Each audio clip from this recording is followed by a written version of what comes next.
নাকি আপনার তার ছেলের স্ত্রীর সাথে সম্পর্ক করছিল এবং লোভের করে সে বিয়ে করছিল। তা আমি চ্যাট জিটিভিতে এটা দেখলাম, এই ছেলের সম্বন্ধে তো স্ত্রীর সাথে তেমন কিছু বলেছিলাম বলা নেই। নাকি পালিত পুত্রের স্ত্রীকে বলেছিলাম? হ্যাঁ, হ্যাঁ, পালিত পুত্র, এখানে তো নবীর কোনো ছেলে ছিল না, এই জন্য আমি উল্লেখ করলাম যে ছেলের কথা। তাহলে তো আপনি তো বলেছিলাম পালিত পুত্র, আমি তো ছেলে বলি নাই, আপন ছেলে তো বলি নাই, তাই না? হ্যাঁ, ওইটাই তো। ওইখানে আপনারা উল্লেখ করছিলেন যে নাকি আপনার পালিত পুত্রকে দিয়ে তার ছেলের কাছে, মানে সরি, মানে পালিত পুত্রকে দিয়ে তার স্ত্রীর কাছে প্রস্তাব পাঠিয়েছিল বিবাহের। তো এরকম কোনো নথি তো দেখলাম না ভাইয়া। আচ্ছা, এরকম কোনো কিছু আপনি পান নাই। তাহলে সেই জিনিসগুলো আপনি ভেরিফাই করতে চান? হ্যাঁ, আমি একটু জানতে চাচ্ছিলাম, মানে আমার একটু জানার আগ্রহ। বেশ কিছুদিন ধরে আপনাদের ভিডিও দেখতেছি, তো মানে নিজে নিজেই একটু জানার চেষ্টা করতেছি আয়াত ম্যাথ দিয়ে। আচ্ছা আচ্ছা, ঠিক আছে। তাহলে আমরা মানে প্রথমে আমরা এই জিনিসটা জানি।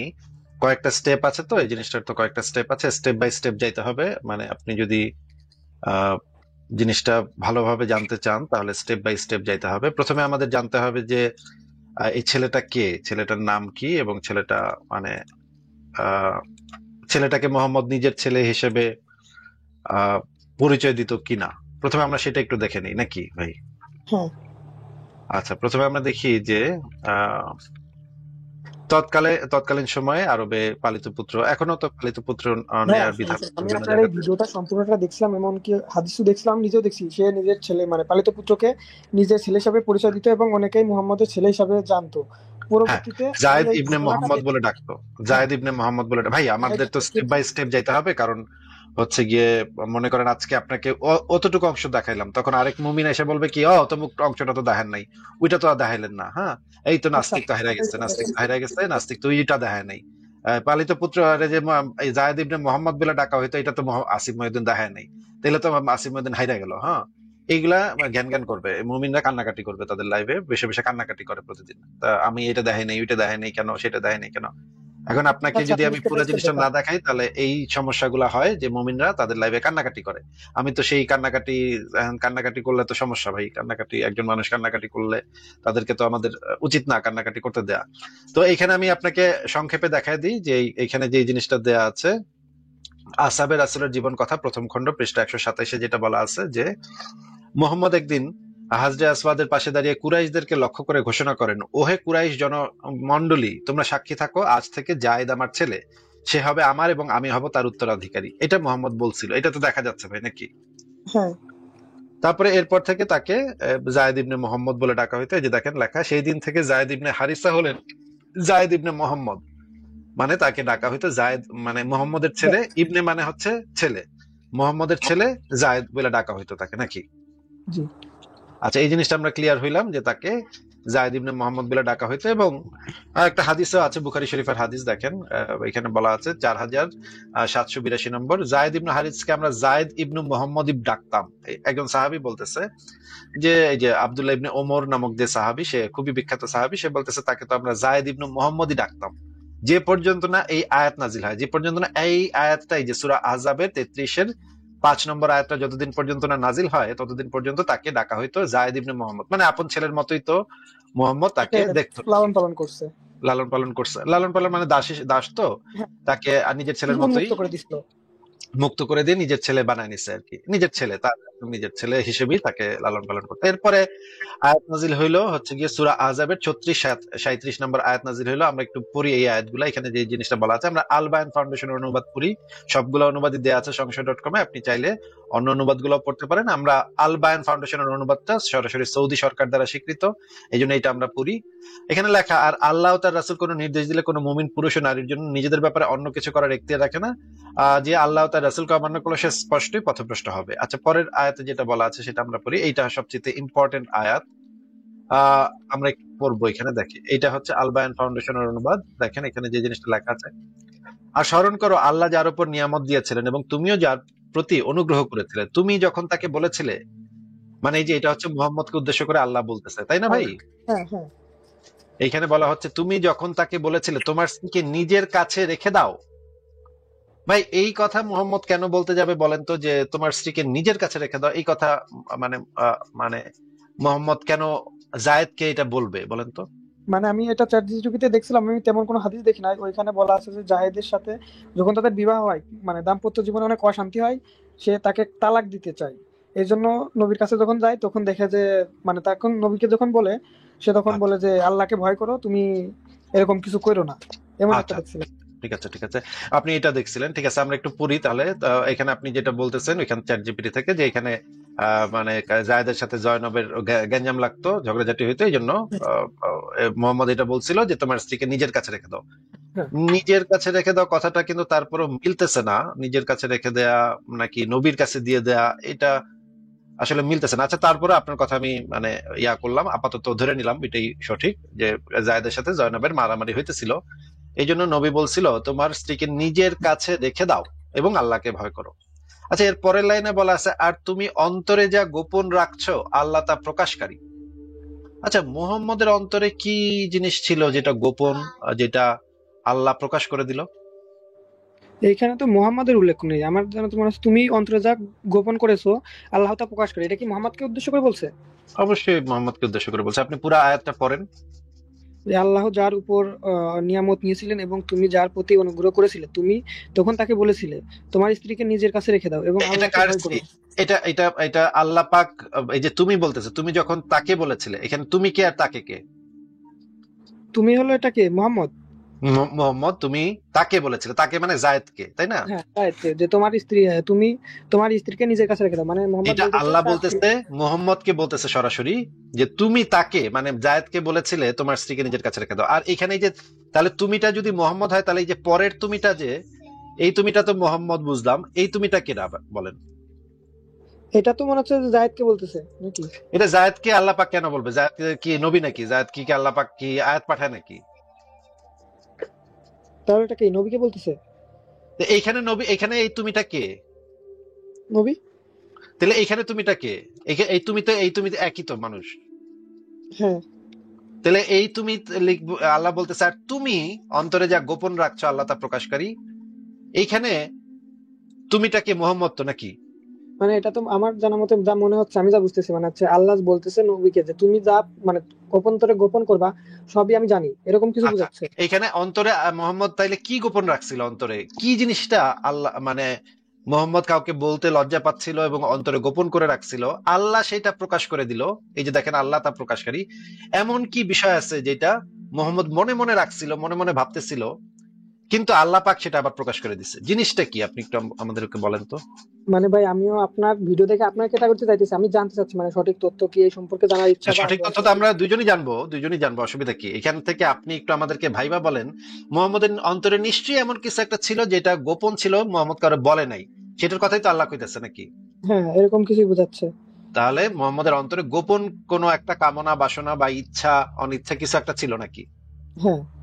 আচ্ছা, এরপরে বলা হচ্ছে এবং তুমি মানুষকে ভয় করছো অথচ আল্লাহরই অধিকতর হকদার যে তুমি তাকে ভয় করবে। মানে মোহাম্মদ মানুষকে ভয় করে সেই জিনিসটা গোপন করে রাখছিল মনের ভিতরে, যেটা মোহাম্মদ কাউকে বলে নাই, মানুষের লোক লজ্জার ভয়, পরনিন্দার ভয়, মানে মানুষজন কি বলবে, এলাকাবাসী কি বলবে, মানে সাহাবিরা কি বলবে, এমুক কি বলবে, তমুক কি বলবে, এই কারণে মোহাম্মদ এই ভয় পায়া যে জিনিসটা মোহাম্মদের মনে ছিল সেই জিনিসটা মোহাম্মদ প্রকাশ করে নাই, তাই না ভাই? হ্যাঁ। কিন্তু আল্লাহ আবার মোহাম্মদ ধমক দেওয়া কইতাছে যে তুমি কেন এটা মানে তোমার তো আল্লাহরে বেশি ভয় পাওয়ার কথা, তুমি মানুষের ভয় তুমি কেন এটা গোপন রাখছো মনের ভিতরে নাকি? জি। আচ্ছা, এখানে আবার বলতেছে আল্লাহ অধিক হকদার, অধিকতর হকদার যে তুমি তাকে ভয় করবে। এরপরে আলোচনা শুরু হইতেছে, এরপর জায়েদ যখন তার স্ত্রীর সাথে বিবাহ সম্পর্ক ছিন্ন করলো, তখন আমি তাকে তোমার সাথে বিবাহ বন্ধনে আবদ্ধ করলাম। এই যে এই জিনিসটাই হচ্ছে সেই যে মনের ভিতরে যে গোপন রাখছিল মোহাম্মদ, মোহাম্মদ যে জিনিসটা মনের ভিতরে অন্তরে গোপন বাসনা লুকায় রাখছিল, সেইটা এখন আল্লাহ প্রকাশ করে দিল। এই যে অতঃপর জায়েদ যখন তার স্ত্রীর সাথে বিবাহ সম্পর্ক ছিন্ন করলো, তখন আমি তাকে তোমার সাথে বিবাহ বন্ধনে আবদ্ধ করলাম। মানে মোহাম্মদ এমন একটা জিনিস লুকায় রাখছিল মনের ভিতরে, যেটার জন্য আল্লাহ আবার তার একটা ধমক দিছে যে তুমি কেন লুকায় রাখছো, তোমার তো আল্লাহরে বেশি ভয় পাওয়ার কথা, তুমি মানুষের ভয় পাইতেছো কেন? এবং তুমি যে এই জিনিসটা গোপন রাখছিলা সেটা আমি এখন প্রকাশ করে দিতেছি। এই যে দেখো, তুমি জায়েদের সাথে যখন স্ত্রীর সম্পর্ক ছিন্ন হলো তখন আমি তোমার সাথে বিবাহ দিলাম। মানে জয়নবের ব্যাপারে তো মোহাম্মদের একটা মনের গোপন কামনা বাসনা ছিল নাকি ভাই? হ্যাঁ এইখানে আমি চ্যাট জিটিপিতে এই আয়াতগুলো পাইছি, আপনার সূরা আল আহজাবের 37 নম্বর আয়াত এইখানে দেওয়া আছে চ্যাট জিটিপিতেও। আচ্ছা, এইখান থেকে তো এই আয়াত থেকে তো পরিষ্কার এটা বোঝা যাচ্ছে। তারপরে আমরা আরো জিনিসপত্র দেখবো, কিন্তু আয়াত থেকে এই জিনিসটা স্পষ্ট, আমি তো স্পষ্ট বুঝতে পারতেছি। আল্লাহ পাক কইতাছে যে তুমি অন্তরে কিছু একটা গোপন রাখছিলা। মোহাম্মদ তো নবী, মোহাম্মদের অন্তরে গোপন টোপন থাকবে কেন? গোপন কামনা বাসনা কি এগুলো তো। এটা? আচ্ছা ভাই যান, লাইনে থাকেন, আমি একটু কথা বলতেছি। আচ্ছা ঠিক আছে। তো আমরা দেখলাম যে মোহাম্মদের মনে একটা গোপন কিছু একটা ছিল, যেটা আল্লাহ পাক প্রকাশ করে দিছে, এবং তখন বলতেছে আল্লাহ পাক আবার ধমক দিয়ে কইতেছে যে তুমি মনের ভিতরে গোপন রাখছো কেন? এটা তো মানুষের ডরানোর কি আছে? হ্যাঁ, আমারে ডরাইবা। আল্লাহ আমি আল্লাহ আমারে ডরাই, তুমি মানুষের ভয়ে তুমি হ্যাঁ ভাই, আসছেন আবার। হ্যাঁ হ্যাঁ, আসছি আসছি। আচ্ছা, তাহলে আমরা এখান থেকে দেখলাম যে, আচ্ছা আরেকটা অনুবাদ আমরা পড়ি। এখানে দেখেন, স্মরণ করো আল্লাহ যাকে অনুগ্রহ করেছে, তুমিও যাকে অনুগ্রহ করেছো। তুমি তাকে বলেছিলে তুমি তোমার স্ত্রীর সাথে সম্পর্ক বজায় রাখো এবং আল্লাহকে ভয় করো। তুমি তোমার অন্তরে যা গোপন রেখেছো আল্লাহ তা প্রকাশ করে দিচ্ছেন। আমি তুমি পরে লোকে আসতেছি, দিচ্ছি একটু পর। তুমি লোকদের ভয় করছিলে, অথচ আল্লাহকেই ভয় করাই তোমার পক্ষে অধিকতর সঙ্গত। অতঃপর জায়েদ যখন তার সাথে বিবাহ সম্পর্ক ছিন্ন করলো, তখন আমি তাকে তোমার সাথে পরিণয় সূত্রে আবদ্ধ করলাম, যাতে মুমিনদের পোষ্যপুত্ররা নিজ স্ত্রীর সাথে বিবাহ সূত্র ছিন্ন করলে সেই রমণীকে বিয়ে করায় মুমিনদের জন্য কোনো বিঘ্ন না হয়। মুমিনদের যেন কোনো অসুবিধা না হয়, যেন পালিত পুত্রের বউরে বিয়ে করতে যেন মুমিনদের কোনো অসুবিধা না হয়, এই জন্য আল্লাহ পাক এই আয়াতটা নাজিল করলো।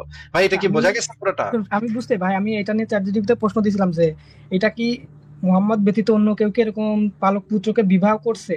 উনি বলে যে না, এরকম কোনো তথ্য নাই। প্লাস আমি শুনছি যে এরকম কি হইতে পারে মানবিক দৃষ্টিকোণ থেকে, বলো যে আসলে মানে মানবিক দৃষ্টিকোণ থেকে এটা সম্ভব না। আসলে একজন সুস্থ আচ্ছা, মস্তিষ্কের মানুষের মাথায় এরকম চিন্তা আসে না। এমন চিন্তা আসে না। এমন তো না যে অনেক সাহাবীরাই পালিত পুত্রের পরে বিয়ে করতে চাচ্ছিল, কিন্তু আয়াত মানে নাই, এমন এই জন্য। আমি এইভাবে দেখছি যে কোনো সাহাবী এরকম কোনো চিন্তা আসে নাই। মানে এটা আমি হ্যাঁ, এমন চ্যাটজিপিটিতে তো না যে দেখছি। সবাই আটকে রয়েছিল, বিয়ে করতে পারতেছে না, সবাই খুব চিন্তায় আছে, আহারে বিয়ে করতে পারতেছে না পালিত পুত্রের স্ত্রীকে। তখন আল্লাহ পাক আয়াত নাজিল করে সবার সমস্যাটা সমাধান করে দিল। এমন তো না ভাই, তাই না? কেউ তো আর হ্যাঁ, পালিত পুত্রের বউরে বিয়াকরণের জন্য মানে খাড়ায় ছিল না, তাই না? কেউই মানে তো এরকম কাউকেই দেখিনি আমি। আয়াত সুন্দর মতো দিছি যে মানে কোনো হাদিস বা কোনো মানে বিদ্বেষ মানে বিরোধী পক্ষেও কোনো এরকম কোনো আসে নাই। চ্যাটার্জি বলে না, এরকম কোনো তথ্য নাই। তথ্য নাই। হ্যাঁ, কেউ এরকম এমন এমন মানে সমস্যা এখানে তৈরি হয় নাই, এমন কোনো মহা সমস্যা সেখানে তৈরি হয় নাই যে আল্লাহ পাক বিয়া করাইয়া একটা এক্সাম্পল সৃষ্টি কইরা তারপরে মোহাম্মদ রে সেই পালিত পুত্রের বউরে বিয়া করাইয়া তারপরে মানুষের অসুবিধা দূর করবে, মানে সাহাবীদের অসুবিধা দূর করবে, এমন কোনো অসুবিধা হ্যাঁ, হচ্ছিল না কারোর ভিতরে। কারোরই এটা নিয়ে কোনো সমস্যা ছিল না। আচ্ছা ঠিক আছে, আমরা দেখি ডক্টর আবু বকর জাকারিয়ার যে তাফসির আছে, অনুবাদ এবং তাফসির, সেখান থেকে দেখি। এখানে যে জিনিসটা বলা আছে, আর স্মরণ করো আল্লাহ যাকে অনুগ্রহ করেছিলেন তুমি স্ত্রীর সাথে সম্পর্ক বজায় রাখো, আর আপনি আপনার অন্তরে গোপন করেছিলেন এমন কিছু যা আল্লাহ প্রকাশ করে দিচ্ছেন, এবং আপনি লোকদের ভয় করেছিলেন, অথচ আল্লাহকে ভয় করা আপনার জন্য অধিকতর সঙ্গত ছিল। আচ্ছা, এখানে যে জিনিসটা বলা আছে এর ব্যাখ্যা যে আপনি অন্তরে যে বিষয় গোপন রেখেছেন তা এ বাসনা যে জায়েদ রাদিয়াল্লাহু আনহু জয়নবকে তালাক দিলে পরে আপনি তাকে বিয়ে করবেন। এটা বলা আছে ফাতহুল কাদির গ্রন্থে।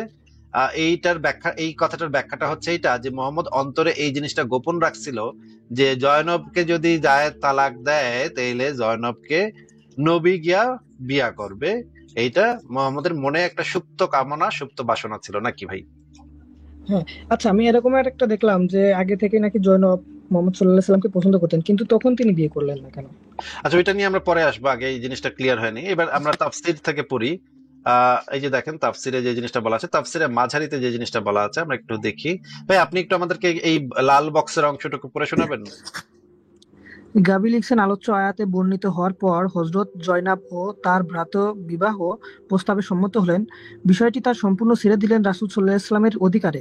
রাসূল সাল্লাল্লাহু আলাইহি ওয়াসাল্লাম হযরত জায়েদ ও হযরত জয়নবের প্রণয়ন সম্পন্ন করলেন।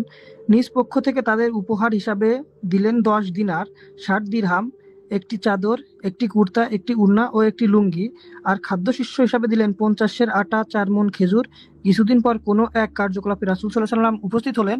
হযরত জাহেদের গিরে দেখলেন হযরত জয়নব দাঁড়িয়ে আছেন, একটি কামিজ ও দোপাট্টা পরিহিত অবস্থায়। তিনি ছিলেন আচ্ছা, অন- অন- কি পরা অবস্থা, কি কামিজ এবং দোপাট্টা, বুকে কি হ্যাঁ, ওড়না ছিল? এরকম তো কোনো বর্ণনা পাচ্ছি না, বুকে কি ওড়না ছিল ভাই? আসলে ভাই এখন তো মনে করেন 1400 বছর আগে ওই সময় উন্নত তো মনে হয় প্রচলনই ছিল না, আমার যা মনে না, হয়। ওড়নার তো প্রচলন ছিল, উপরে কাপড় দেওয়া, উপরে চাদর দেওয়ার প্রচলন ছিল সে সময়। ওড়না না, আমাদের সময়ের ওড়না না, কিন্তু একটা চাদর উপরে, বুকের উপরে একটা চাদর দেওয়ার প্রচলন সে সময় ছিল ভাই। আচ্ছা, এখানে তো দোপাট্টা বুকের উপর বলতে তো এটা কি বোঝাচ্ছে? দোপাট্টা মানে তো এটা তো ভাই এগুলা তো মেয়েদের কাপড়, এটা তো আমিও ভালোভাবে এত বুঝি না, কিন্তু দোপাট্টা মানে বুঝি দুইটা পার্ট থাকে, সেটার দুইটা মানে অংশ থাকে। মানে এটা উনি কি তখন বিবৃতি করা অবস্থায় ছিলেন? এখন তো যেটা ওইরা যেটা মনে হচ্ছে ভাই, জয়নব ছিলেন একটি কামিজ ও দোপাট্টা, এই জিনিসটা বর্ণনাটা লেখাটাই তো, মানুষ তো কামিজ আর দোপাট্টা পরিহিত অবস্থাতেই থাকে, কিছু না কিছু তো পরাই থাকে। এই জিনিসটা আবার বর্ণনাকারী লিখে দিছে যে জয়নব কি পইরা দাঁড়ায় ছিল, জামাটার বর্ণনা দিয়ে দিছে। এটা তো নিশ্চয়ই আহ, হুদা কামে মানে জয়নবের জামা কাপড়ের বর্ণনা, এই যে যেই ব্যক্তি এই বর্ণনাটা করছে, এটা তো হুদা কামের সাথে এটা বর্ণনা করে নাই, তাই না? হ্যাঁ। এখানে তো মোহাম্মদের জামা কি ছিল সেটা তো এখানে লেখা নেই, কিন্তু জয়নবের যে জামাটা ছিল সেটা আবার স্পেসিফিকলি লিখে দিছে। তার মানে জয়নবের জামার ভিতরে কিছু একটা ছিল যেটা আর কি উল্লেখ করার মতো নাকি। আচ্ছা, এটা কোন হাদিসে আছে? এটা তাফসিরে মাঝারিতে আছে, এটা মানে বর্ণনাকারী হচ্ছেন বাগবি। উনি এটা আহ, এটা বর্ণনা কি ইসলাম করেছেন। কর্তৃক স্বীকৃত? অবশ্যই এটা তাফসিরে মাঝারি, ইসলাম কর্তৃক স্বীকৃত তো অবশ্যই। তাফসিরে মাঝারি অত্যন্ত বিখ্যাত একটা তাফসির গ্রন্থ। হুম, তাহলে তো আল্লামা এটাকে সানাউল্লাহ বিশ্বাস পানিপথী করতে হবে।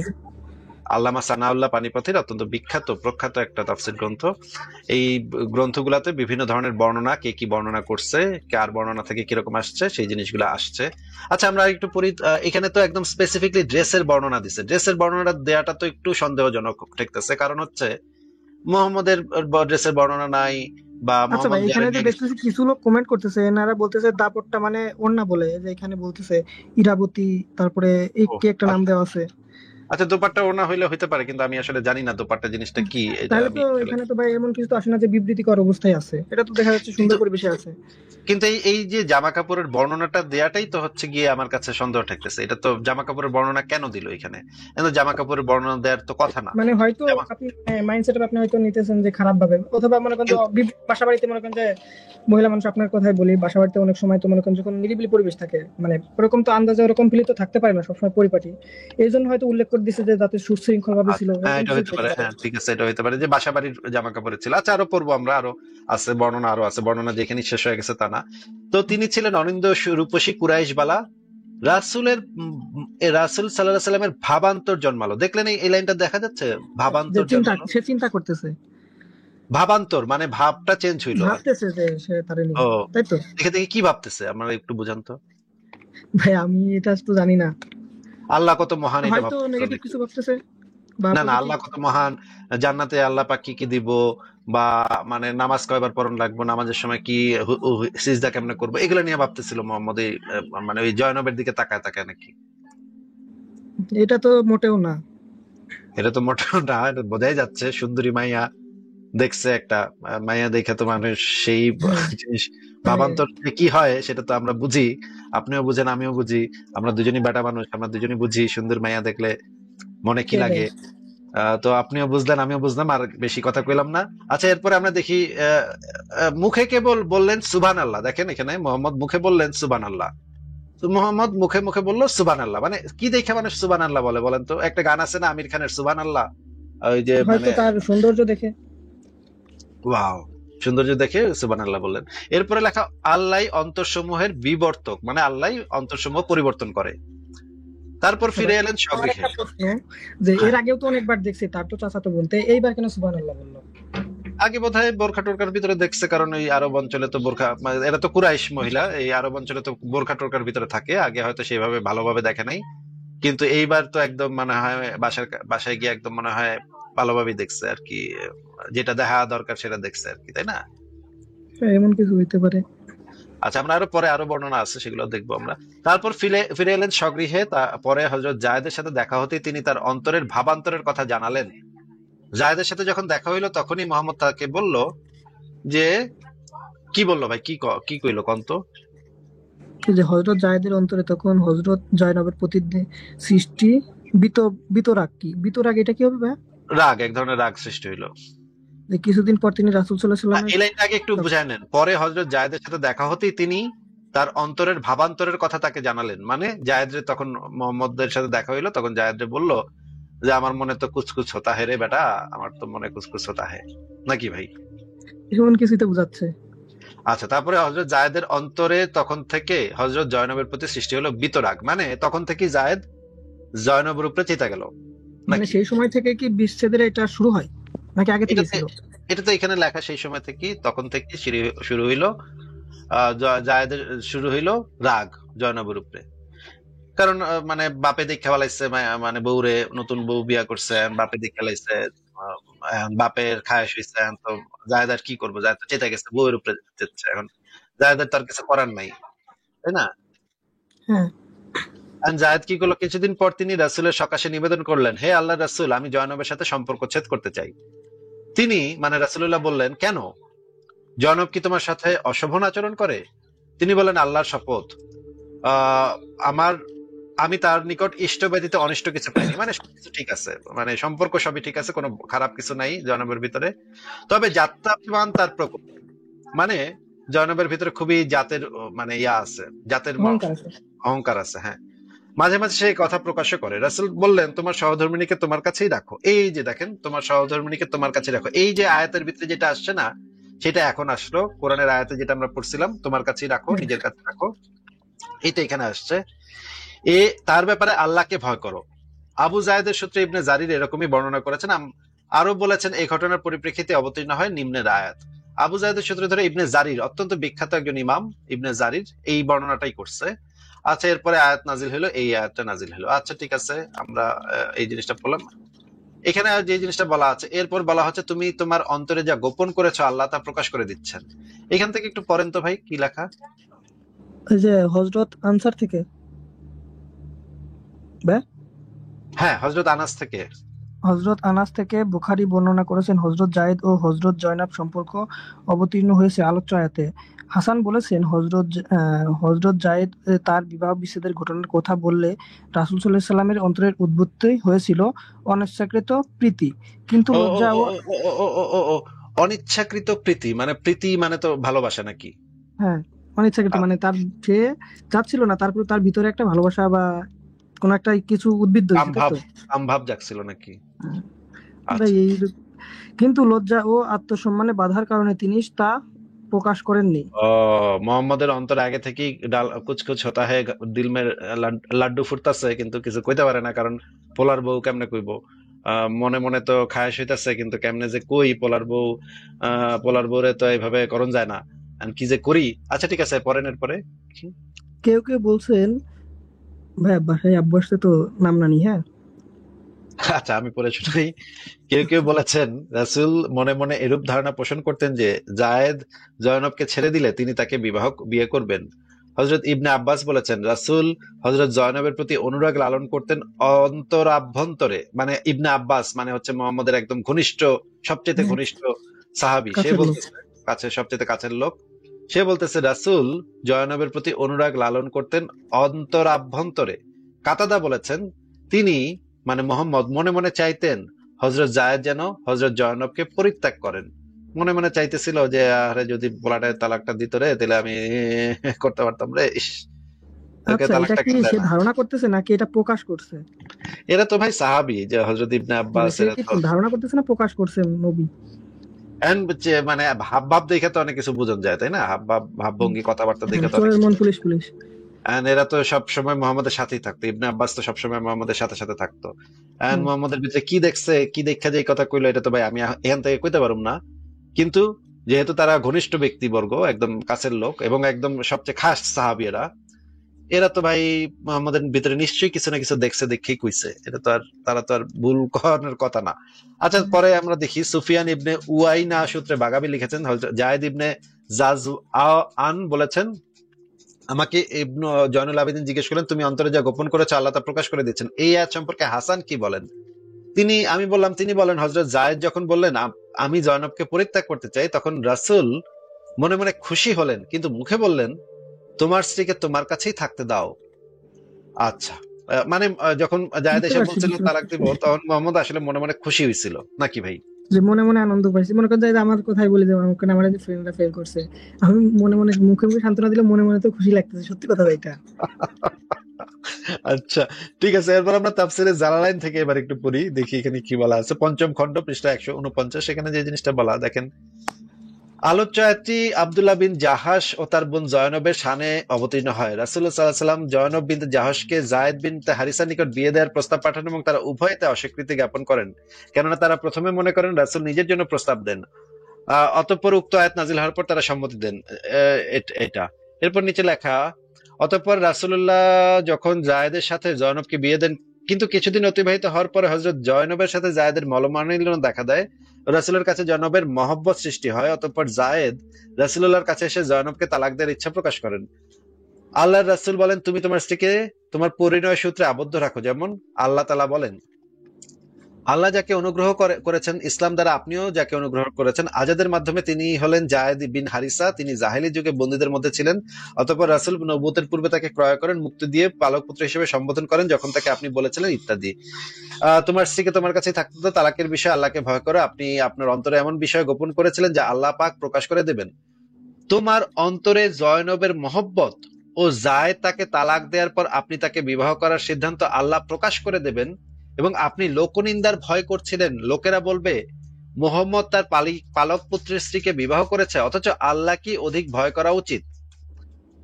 অতঃপর রাসূলুল্লাহ তার সাথে অনুমতিবিহীন বাসর রাত সম্পন্ন করলেন।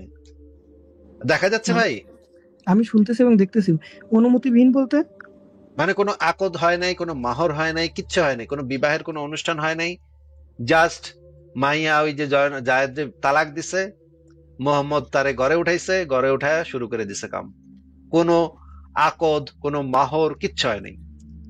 আচ্ছা, এই বিষয়ে আমি একটা দেখছিলাম আপনার ভিডিওতেই, যে বাড়িতে নাকি আত্মীয় স্বজন থাকে, সবাই নাকি চলে এটা যাওয়ার পরে জন্য আয়াত নাযিল হয়। এটা আইতাছে ভাই, এটা আইতাছে একটু পরে, আগে এটা শেষ করেন। দেখেন, মাইয়া হচ্ছে গিয়ে জায়েদের সাথে জয়নবের বিবাহ সম্পর্ক ছিন্ন হয়েছে। মোহাম্মদ তারে ঘরে নিছে, ঘরে নিয়ে কোনো বিয়ার অনুষ্ঠান মানে বিয়ে করতে তো অনুষ্ঠান লাগে, সাক্ষী সাবত হ্যাঁ, লাগে, অনেক কিছু লাগে, তাই না? হ্যাঁ। কবুল কইতে হয়, মায়ের কবুল কইতে হয়, পোলার কবুল কইতে হয়, এগুলা কিছুই এনে দাঁড় নেই। মোহাম্মদ একের ঘরের ভিতরে আনছে, ঘরের ভিতরে আইনা কোপা শামসু করে দিছে, তাই না? আকদ মহর কিচ্ছু দেয়নি। আচ্ছা ঠিক আছে, আমরা বুঝলাম যে একেবারে মোহাম্মদ একেবারে ইয়া হয়েছিল, মানে মাথা নষ্ট হয়েছিল তার করার জন্য, and এই জন্য সে মনে হয় আর মানে এত টাইম দিতে পারে অত নাই, দূর যায়নি। অতদূর যায়নি। হ্যাঁ, তো এইখানে আরো অনেকগুলো ইংরেজি রেফারেন্স আছে, ইংরেজি রেফারেন্স আপনি পড়ে দেখতে পারেন। এবার আমরা দেখবো যে, আচ্ছা এইটার বাংলা অনুবাদ করছি, বাংলা অনুবাদে যে জিনিসটা বলা আছে, ইবনে ওমরের সূত্রে আরো জানা যায়, নবী জায়েদ বিন হারিসার বাড়িতে তাকে খুঁজতে গেলেন। জায়েদ কে জায়েদ বিন মোহাম্মদ বলে ডাকা হতো। নবী তাকে খুঁজে জায়েদ কোথায় জিজ্ঞেস করলো, দেখলো না। তখন জয়নব নবীকে দেখে বলল, ও আল্লাহ রাসূল, ভিতরে আসুন। কিন্তু নবী চলে গেলেন। যাওয়ার সময় কিছু অস্পষ্ট বাক্য উচ্চারণ করলেন। তিনি বললেন, সুবহানাল্লাহ, মহান আল্লাহর প্রশংসা যিনি অন্তরকে পরিবর্তন করে দেন। মানে আচ্ছা, এই জয়নাব কি জন্য ঘুরে ডাকলেন? ঘরের ভিতরে আসতে বলছিল, আসেন ভিতরে আসেন, কিন্তু মোহাম্মদ ভিতরে যায় নাই। মানে And বিবাহের পরের দিন পরে? না না না, এটা হচ্ছে ওই যে আগের ঘটনা, জায়েদের ঘরে যখন মোহাম্মদ গেছিল, জায়েদ বাসায় ছিল না, হ্যাঁ, হুম। সেই সময় ভিতরে ডাকছিল জয়নব। এটা আরেকটা ইসের থেকে দেখাচ্ছি। জায়েদ নবীর কাছে গেলেন এবং বললেন, ইত্যাদি ইত্যাদি, নবীকে তোমার কাছেই রাখো। আচ্ছা, ইংরেজি অনুবাদে এগুলো আছে, আপনি পড়ে নিতে পারেন। তারপরে নিচে আরো যে জিনিস আছে, যে সেই জিনিসটা আমরা একটু দেখি। এটা আছে হচ্ছে গিয়ে তাফসির ইবনে কাসির ইসলামিক ফাউন্ডেশন, চতুর্থ খণ্ড, পৃষ্ঠা 272 273, যে জিনিসটা বলা আছে, যা ইবনে তাবারি সহ ঐতিহাসিক এ মত সমর্থন করেন একাধিক মুফাসসির। ঐতিহাসিক ফকি ঐতিহাসিক নবীর কর্তৃক বিবাহ ঘটনা উল্লেখ করেছেন। ইমাম আহমদ ইবনে হাম্বল বলেছেন, অজ্ঞ মূর্খরা যাতে এর কদর্য না করতে পারে সে কারণে আমরা ইচ্ছা করি তা উদ্ধৃত করা থেকে বিরত থাকলাম। দেখেন, ইসলামের একজন বড় স্কলার হইতেছে ইমাম আহমদ ইবনে হাম্বল। তিনি হচ্ছেন চার মাযহাবের একজন ইমাম, ঠিক আছে? চারটা হুম। মাযহাব আছে না ভাই? হ্যাঁ, হ্যাঁ, হাম্বলি মাযহাবের সবচেয়ে বড় ইমাম হইতেছে ইমাম আহমদ ইবনে হাম্বল, মানে অনেক বিরাট পণ্ডিত, বুঝতে পারছি। ইসলাম বিষয়ে সবচেয়ে বড় পণ্ডিতদের একজন। সে তার মুস্তাদ গ্রন্থে লিখছে, অজ্ঞ মূর্খরা যাতে এর কদর্য না করতে পারে সে কারণে আমরা এখানে ইচ্ছা করি তা উদ্ধৃত করা থেকে বিরত থাকলাম। মানে এই ঘটনাটা সে তার গ্রন্থে লেখে নাই, আবার লিখে দিছে যে এইটা লিখলে অজ্ঞ মূর্খরা এটার ভিতর থেকে কি না কি বাইর করে ফেলায়, এই জন্য আমি এটা লিখলাম না এই মানে ঘটনা। উলের সুতা ধরে টান দিলে সব বের হয়ে আসবে এরকম? এইটা লিখলে তো ভাই মানে নবীর এক্কারে মানে কি যে হবে, এই জন্য সে আবার এই জিনিসটা ইগনোর করছে, এই বর্ণনাটা ইগনোর করছে, কারণ মূর্খ অজ্ঞ মূর্খ মানে আমাদের কথা কইছে আর কি, আমাদেরকে অজ্ঞ মূর্খ কইছে আর কি, গালি দিয়া, যে আমরা নাকি এটার ভিতর থেকে কি নাকি বের করে ফেলে, এই জন্য সে পুরা ঘটনা একের গাপিস করে দিছে তার বই থেকে। তো এটা তো গাপিস করা উচিত না, যেটা ঘটছে সেটা তো সে বলবে, বা যে বর্ণনা সে পাইছে সেটা তো সে লিখবে, তাই না? কিন্তু সে হুম, আবার চালাকি করে বুঝছে যে নাস্তিকরা নিশ্চয়ই এটা নিয়ে ঝামেলা ঘাটাঘাটি করবে। করবো, ঝামেলা করবো, এই জন্য সে পুরা গাপিস মেরে দিচ্ছে, ঘটনাই পুরো নাই করে দিচ্ছে এখান থেকে। আচ্ছা ঠিক আছে, এরপরে কি হলো আমরা দেখি, জয়নবকে বিবাহের প্রস্তাব। এখানে দেখি যে রাসূলুল্লাহ সাল্লাল্লাহু আলাইহি সাল্লাম জায়েদকে বললেন, তুমি জয়নবের নিকট আমার কথা উল্লেখ করো। আনাস বললেন, জায়েদ রওনা হলেন এবং তার নিকট গেলেন। তখন তিনি আটার খামির করছিলেন। জায়েদ বললেন, আমি যখন তাকে দেখলাম, তার মর্যাদা আমার অন্তরে এমন ভাবে জাগ্রত হলো যে আমি তার প্রতি তাকাতে পারলাম না। মানে এই আমি তখন কিন্তু জায়েদের বউ হয়, হ্যাঁ, হ্যাঁ, জায়েদ তার বউরে, মানে নবীর কাছে গেছে, নবী কইছে যে আমি তুমি গিয়া জয়নবরে গিয়া বলো আমি রাসূলুল্লাহ তার বিয়ে করতে চাই। তখন জায়েদ আবার মানে জয়নবের কাছে আসছে, আয়সা সে আর তার বউরের দিকে তাকাইতে পারতেছে না, কারণ এই বউয়ের দিকে তো তার বাপে নজর দিচ্ছে। এখন তো এটা তো মা হয়ে গেছে, এখন মাইয়া তো এখন তার মা হয়ে গেছে, এখন এর দিকে তাকাইতে পারতেছিল না জায়েদ, মানে লজ্জায় শরমে তো মানে তাকাইতেই পারতেছিল না। এই হাদিসে এটা বর্ণনা করা আছে। আচ্ছা, এরপরে দেখি, এই যে দেখেন, সহিহ মুসলিম ইসলামিক ফাউন্ডেশন 3377 নম্বর হাদিস, এখানে বলা হচ্ছে যখন নবী সাল্লাল্লাহু আলাইহি সাল্লাম জয়নবকে বিবাহ করলেন। আচ্ছা, এখন সবাইরে দাওয়াত দিছে, হ্যাঁ, ঘরে সবাইরে দাওয়াত দিছে।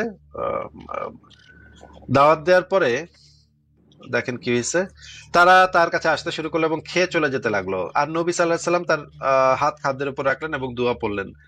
আহ যারই সাথে আমার সাক্ষাৎ হয়েছে তাকে দাওয়াত দিতে বাদ দেয়নি, সকলেই খেলো এবং তৃপ্ত হলো। তারা বেরিয়ে গেল, কিন্তু তাদের একদল রয়ে গেল। মানে মোহাম্মদ অনেক খাইতে ডাকছে, আসো তোমরা খায়া যাও, আমি একটা নতুন মাইয়া আনছি, খায়া যাও। অনেক সাহাবী আসছে, কিন্তু সবাই বাইরে যেতেছে না, একদল চুপ করে বসেই আছে ঘরের ভিতরে। হুম, তারা তার সেখানে দীর্ঘালাপে লিপ্ত হলো, মানে তারা এখানে আড্ডা দিতেছে, গল্প গুজব করতেছে, আল্লাহ কি, নবী কি, ফেরেশতা কি, ইত্যাদি নিয়ে নিশ্চয়ই তারা বিশাল গল্প পায়, কথা কথি করতেছে। নবী সাল্লাল্লাহু আলাইহি সাল্লাম তাদের কিছু বলতে লজ্জা বোধ করছিলেন। মানে এখন তো ভাই ঘরে বউ আনছি বা পোলা পাইনে, বন্ধু বান্ধব দোস্ত বন্ধুরা ঘরের ভিতরে বৈশা বকর বকর করতেছে, কতক্ষণ আর ভালো লাগে? হালার পর হালারা, তোরা খাইছিস দাইছিস, এখন পাশে উঠায় জাগা, বাড়ির যা, তোরা বউয়াই রয়েছিস তো, হুম। পকর পকর করতেছিস তো, করতেই আসছিস, তোরা যাবি না? আমার কাম আছে না, রাইতের কাম আছে না আমার, আমি তো মানে কি করুম না, আমি কিছু মাইয়া আনছি, করুম না? এখন সবাই বইয়ে রইছে, মোহাম্মদ এখন লজ্জা পাইতেছে কারো কিছু কইতে। এখন মোহাম্মদ কেমনে কয় যে আমি এখন বউরে বউরে ইয়া করবো, আর এটা মানে বউ না, মানে হচ্ছে কি মায়ের সাথে করবো, এটা তো বলতে পারতেছে না। তাই তিনি নিজেই বেরিয়ে গেলেন এবং তাদেরকে ঘরে রেখে গেলেন। তখন মোহাম্মদ নিজেই ঘর থেকে বেরিয়ে গেছে, হ্যাঁ। তখন আল্লাহ তাআলা এই আয়াত নাযিল করেন, মানে আল্লাহ তখন চিন্তা গেছে, আরে আমার নবী আহ মানে অপেক্ষা করতেছে তার বউয়ের সাথে করব, আর তোরা হালার পর তোরা এখন ঘরের ভিতরে বয়ে এবার আড্ডা দিতেছিস। তো আল্লাহ দেখেন এটা একটা আয়াত নাযিল করে দিচ্ছে। অর্থ, হে মুমিনগণ, তোমাদের অনুমতি না দেওয়া হলে আহার্য প্রস্তুতের জন্য অপেক্ষা না করে আহার গ্রহণের জন্য তোমরা নবী সাল্লাল্লাহু আলাইহি সাল্লামের গৃহে প্রবেশ করবে না। কথা তো আচ্ছা ভাই, বলা আমি ঠিক। এই যে জায়েদ যে প্রস্তাব দেয় এটা সম্পর্কে চ্যাট জিটিপিতে দিলাম। তো ইমাম ইবনে কাসির বলেন এটা মিথ্যা, জায়েদ কখনো এমন প্রস্তাব দেননি। ইমাম কুতুব বলেন এই ধরনের নবীর মর্যাদা পরিপন্থী এবং সহি সূত্রে নেই। আচ্ছা, এটা তো চ্যাট জিপিটি তো বিভিন্ন জায়গা থেকে সোর্স নিয়া টিয়া বলছে, কিন্তু আমি তো আপনাকে অরিজিনাল প্রাইমারি সোর্স দেখাইতেছি ভাই। আমার কথা চ্যাট জিপিটির থেকে ভ্যালিড, আমি, কারণ আমি একদম অরিজিনাল বই থেকে দেখাইতেছি আপনাকে। একদম যেগুলো ইসলাম থেকে সংরক্ষিত, তাই তো? মানে একদম মানে ইসলাম যেগুলো থেকে ইসলাম বিশ্বাস করে। চ্যাট জিপিটি যদি না জানে, চ্যাট জিপিটির আমি শিখাই দিতে পারি, আমার কাছে নিয়ে আমার লাইভে যুক্ত হইতে করতে পারেন, আমি তারা শিখাই দিব। কিন্তু আমি এই বিষয়ে গ্যারান্টি দিতে পারি যে চ্যাট জিপিটির থেকে মানে ইসলামের যে এই যে প্রাচীন গ্রন্থগুলা, এইগুলা চ্যাট জিপিটির থেকেই অনেক বেশি ইসলামে গ্রহণযোগ্য। না, এখানে বলতেছে যে এখানে উল্লেখ করে দিয়েছে এটি এক দুর্বল ও মন করা বর্ণনা ইসরায়েলি রেওরাত। এটা তো অনেক আলেম তো এটা বলছে, কারণ এই জিনিসটাকে তো ঢাকা দিতে হবে। এটা ঠিক যে অনেক আলেম এটা বলছে, পরবর্তী যুগের অনেক আলেম বলছে যে এটা ঘটনা সত্য না। কিন্তু ভাই আয়াত এবং এই যে এই তাফসির গুলা পড়লে তো পরিষ্কার বোঝা যাচ্ছে, আমি তো বুঝতে আমার কোনো সমস্যাই হইতেছে না যে ঘটনা কি ঘটছে। আয়াতের ভিতরে লেখা আছে মনে অন্তরে গোপন রেখেছিলে, তাহলে কি গোপন রাখছিল ভাই? মোহাম্মদের যদি কোনো খায়েশই না থাকতো, তাহলে আয়াত, কোরআনের আয়াতের ভিতরে লেখা অন্তরে গোপন রেখেছিলে, এটা কেমনে আপনি ব্যাখ্যা করবেন কোন তো?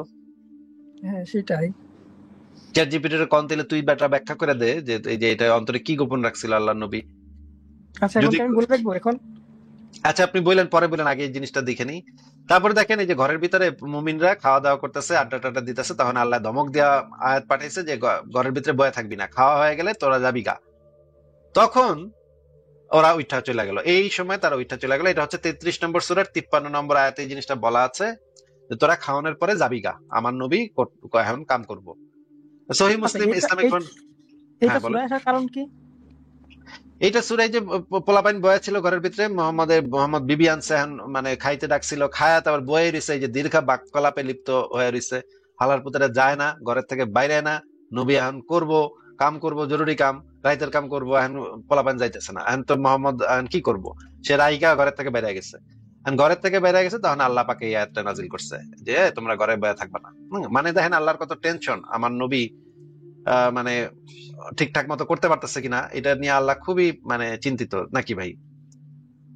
আচ্ছা আয়াতটা তো তার কাছে আসলো তাই না, সে কি এই বর্ণনা কি তাদেরকে বলছে যে এই আয়াতটা আসছে তোমরা এখন চলে যাও?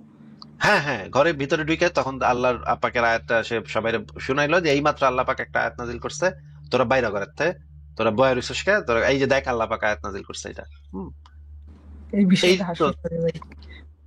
বিষয়টা ভাই, সবকিছু তো বোঝা যাইতেছে একদম, হ্যাঁ খাপে স্পষ্ট। খাপ, খাপে খাপ সব মিলা যেতেছে যে এই আয়াত, এই আল্লাহর কি খায়া দেয় কাম নাই, এই আয়াত নাজিল করবো যে ঘরে তোরা বয়া থাকিস না। ভাই দুনিয়ার কত কত জরুরি জিনিস আছে নাজিল করণের লিগা, এইগুলা সেটাই। থুয়া আল্লাহ পাক এই যে মানে ঘরে বয়ের সেকেন্ড পোলা পাইন আড্ডা দিতেছে, এটা নিয়ে আল্লাহ পাক আয়াত নাজিল করে বয়ে রইছে নাকি? ওয়াও ভাই, ফ্যান্টাস্টিক। আচ্ছা পরের হাদিসটা পড়ি, এখানে কি লেখা আছে যে দেখেন, নবী সাল্লাল্লাহু আলাইহি সাল্লাম যেন উঠে দাঁড়াতে উদ্যত হলেন, তবু তারা উঠলো না। এই যে দেখেন ঘরের ভিতরে পোলাপান বয়ে রইছে, নবী বারবার উঠা দাঁড়াইতেছিল যেন তারে দেখা অন্যরা উঠা যায়, হ্যাঁ, কিন্তু তবুও কিন্তু তারা উঠলো না। হ্যাঁ, বুঝলাম। এরূপ দেখা, এরূপ দেখে তিনি উঠে গেলেন। তারা উঠে যাওয়ার পর তাদের মধ্যে যারা উঠবার তারা উঠে গেল। এই সময় 3 জন লোক ঘরে বসেছিল। নবী সাল্লাল্লাহু আলাইহি সাল্লাম ঘরে প্রবেশ করার জন্য এসে দেখতে পান যে কয়েকজন লোক বসে আছে। তারপর তারা উঠে গেল। আনাস বলতেছে, আমি এসে তাদের চলে যাওয়ার সংবাদ নবী সাল্লাল্লাহু আলাইহি সাল্লামকে দিলাম। আনাস বললেন, তিনি এসে প্রবেশ করলেন, আমিও তার সাথে প্রবেশ করতে অগ্রসর হলাম। এ সময় তিনি আমারও তার মাঝখানে পর্দা ঝুলিয়ে দিলেন। মানে আনাস, আবার এই আনাস হইতেছে মোহাম্মদের দাসের মতো ছিল, সে সাথে সাথে থাকতো আর কি। ওই যে মানে যেটা হয় বদনা টদনা নিয়ে দিত, মোহাম্মদ হাঁকতে টাকতে গেলে বদনা টদনা আগায় দিত। আনাস হইতেছে পোলা, মানে একটু ছোট পোলা আর কি, দাসের মতো থাকতো মোহাম্মদের সাথে। এন্ড বুঝতে মোহাম্মদ যখন ঘরের ভিতরে যাইতেছিল তখন আনাসও ঢুকতে নিছিল। আনাস যে ঢুকতে নিচ্ছে সে কি করছে, আমার এবং তার মাঝখানে পর্দা ঝুলিয়ে দিলেন। আনাস বলেন, আর আল্লাহ তাআলা নাজিল করেন, তোমাদের অনুমতি দেয়া না হলে তোমরা খাওয়ার জন্য অপেক্ষা না করে নবী গৃহে প্রবেশ করবে না। আল্লাহর দৃষ্টিতে এটা গুরুতর অপরাধ। মানে তোমরা খাইতে তারপর যাইবা কা, ঘরে বেশিক্ষণ বয়ে থাকবা না, ঘরে বয়ে থাকলে আমার নবীর সমস্যা হয়, তোমরা কেন এর বয়ে আগে রইছো? আমি এর আগে অনেকগুলো দেখছি, তাই তখন সমস্যা নাই, শুধুমাত্র এই সময় থেকে এই সমস্যাটা শুরু হয়েছে, মানে এইখানেই, তাছাড়া অন্য কোনো জায়গায় কখনো সমস্যা হয়নি। আর কখনো সমস্যা হয়নি, এটা তো আচ্ছা। এবার আমরা দেখি যে এই যে জায়েদ, যে পালিত পুত্র যে জায়েদ, এই ছেলেটার পরে কি হইলো, পরে যে তার ঘটনাটা কি ঘটলো তার সাথে তো, এখন দেখেন পালিত পুত্রের বউরে যদি মোহাম্মদ বিয়া করে, তারপর তো এটা তো একটা লজ্জার ব্যাপার, তাই না? আহ হুম, পালিত পুত্র তো সারা জীবনই তার বাপের দিকে এমন করে তাকাইবো যে জিনিসটা মোহাম্মদের জন্য সহ্য করাটা একটু মুশকিল, নাকি ভাই? সেটাই। মানে দুইজনের চোখাচোখি হইলেই তো একটা লজ্জার ব্যাপার হইব, এটা লজ্জার তো বিষয়, মানে সবার দাঁড়ানো ক্ষেত্রে। তো যায় না, বিবেকে হ্যাঁ, বাধা এটা দেয়। তাকাইলি মানে এমন একটা বুকের ভিতরে খচ করে উঠবো যে এই আলার বউরে আমি বাগায় আনছি, হ্যাঁ, এটার বউরে আমি বাগায় আনছি, এটা তো মানে স্বাভাবিক। এখন এই জায়গায় আবার মোহাম্মদ এমন একটা যুদ্ধে পাঠাইছিল যে যুদ্ধে একদম নিশ্চিত হারবো, একের মায়েরা কইচা ফেলাইবো, এই যুদ্ধে এই জায়গায় পাঠাইছিল। এই জিনিসটা আমরা একটু দেখি, যেন এই জায়গা যেন মরে যায় ওই যুদ্ধে, সেই জন্য একদম সেই যুদ্ধে পাঠাইছিল, এমন একটা যুদ্ধে যে যুদ্ধে মরবো জায়েদ। ঠিক আছে, দেখেন আমরা দেখি জায়েদ ইবনে হারিসার মৃত্যু কিভাবে হয়েছিল, এই বিষয়টি গভীরভাবে বোঝা জরুরি যে এই জায়েদকে বিয়ে করার কিছু সময় পরেই জায়েদকে এমন একটি ভয়াবহ যুদ্ধে ইসলামের পতাকা সহকারে পাঠিয়ে দেওয়া হয় যে যুদ্ধে পরাজয় ও মৃত্যু প্রায় নিশ্চিত। এই যুদ্ধে অন্য যাদেরকে মোহাম্মদ পাঠিয়েছিলেন তারা কাঁদতে কাঁদতে যুদ্ধে যাচ্ছিলেন, মৃত্যু নিশ্চিত জেনেই। বুদ্ধিমান মানুষ মাত্রই বুঝবে মাত্র প্রায় 1 লাখ রোমান সৈন্যের বিরুদ্ধে মাত্র 3,000 মুসলমান সৈন্য দিয়ে ইসলামের পতাকাটা জায়েদের হাতে দিয়ে পাঠায় দিচ্ছে মোহাম্মদ। ভাই আপনি কি একটু চিন্তা করতে নজরে পড়ে। পারতেছেন যে বুঝতে এক পারছি ভাই। লাখ রোমান সৈন্য 1 লাখ রোমান সৈন্য মানে হচ্ছে, রোমান সৈন্যরা সেই সময় সারা পৃথিবীতে বিখ্যাত তাদের আর বীরত্বের জন্য, তাই না?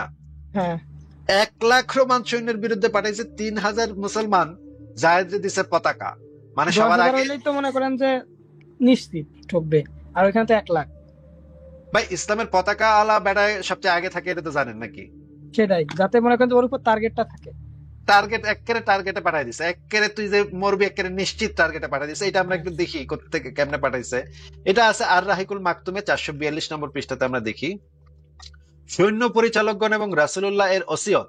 রাসূলুল্লাহ জায়েদ বিন হারেসকে এই সৈন্য দলের সেনাপতি নিযুক্ত করেন এবং ওসিয়ত করেন যে জায়েদকে যদি শহীদ করা হয় তবে জাফরকে শহীদ করা হলে আব্দুল্লাহ বনি রাওয়াহা সেনাপতি হবেন। সৈন্য দলের জন্য সাদা পতাকা বেঁধে তা জায়েদের হাতে দিলেন। অতঃপর সৈন্যদলের উদ্দেশ্যে নিম্ন বর্ণিত উপদেশাবলী প্রদান করলেন। আচ্ছা দেখি উপদেশাবলী কি আছে। আরেকটা বর্ণনাতে আছে তাদের সংখ্যা ছিল, এই যে রোমান সৈন্যদের সংখ্যা ছিল 2 লক্ষ। এটা আছে আসহাবে রাসূলের জীবন কথা প্রথম খণ্ড পৃষ্ঠা 128-129। এখানে দেখি আমরা এই যে রাসূল মুতায় অভিযান পরিচালনার জন্য 3,000 সৈন্যের এক বাহিনী প্রস্তুত করলেন এবং পরিচালনার দায়িত্ব দিলেন জায়েদ ইবনে হারিসার হাতে। রোম সম্রাট হিরাকল গাসসানির পক্ষে প্রতিরোধের উদ্দেশ্যে 1 লাখ সৈন্যের এক বিরাট বাহিনী অগ্রসর হলো। তার সাথে যোগ দিল পৌত্তলিক আরবদেরও আরো 1 লাখ সৈন্য, মানে টোটাল নাম্বার ছিল ভাই 2 লক্ষ। ভাই আপনি একটু বুঝতে পারতেছেন বিষয়টা কি ঘটতেছে? বুঝতেছি ভাই। 2 লক্ষ সৈন্যের বিরুদ্ধে 3,000 মুসলমান পাঠাইছে এবং পতাকা দিছে জায়েদের হাতে। আচ্ছা দেখি আরো কি আছে। অতঃপর এই দুই অসম বাহিনী মুখোমুখি সংঘর্ষে অবতীর্ণ হলো। 2 লাখ সৈন্যের বিরুদ্ধে মাত্র 3,000 সৈন্যের বীরত্ব সাহসিকতা দেখে রোমান বাহিনী বিস্ময়ে হতবাক হয়ে গেল। তাদের অন্তরে ভীতির সঞ্চার হলো। তীর ও বর্ষার অসংখ্য আঘাতে তার দেহ ঝাঁঝরা হয়ে যায়। এই যে দেখেন জায়েদ ইবনে হারিসার একদম তীর এবং বর্ষার আঘাতে তার দেহ একদম ঝাঁঝরা হয়ে গেল। আচ্ছা, এখানে সে যুদ্ধে যাওয়ার আগে কি বলে নাই যে আমি যাবো না, এরকম কোনো কিছু নাই? সে চলে এটা গেল, তো বললো আর। এটা তো বলতে পারে না ভাই, এটা তো নবীর বিরুদ্ধে কেমনে বলবে? নবীর যেটা হুকুম দিবে সেটা তো মানতে হবে, তো ওইখানে মেরে ফেলাবে। এটা কি কোনো মানে কমান্ডারের বিরুদ্ধে কেউ কইতে পারে ভাই? কি বলেন?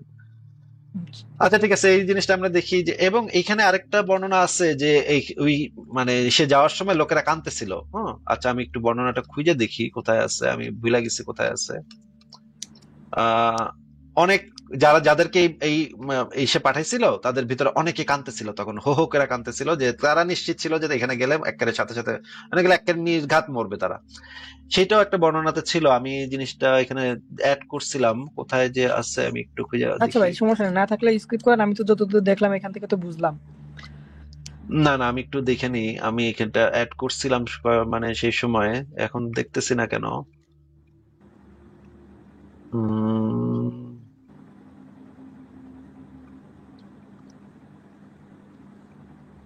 আচ্ছা এখানে দেখতেছি না, কই গেল এটা।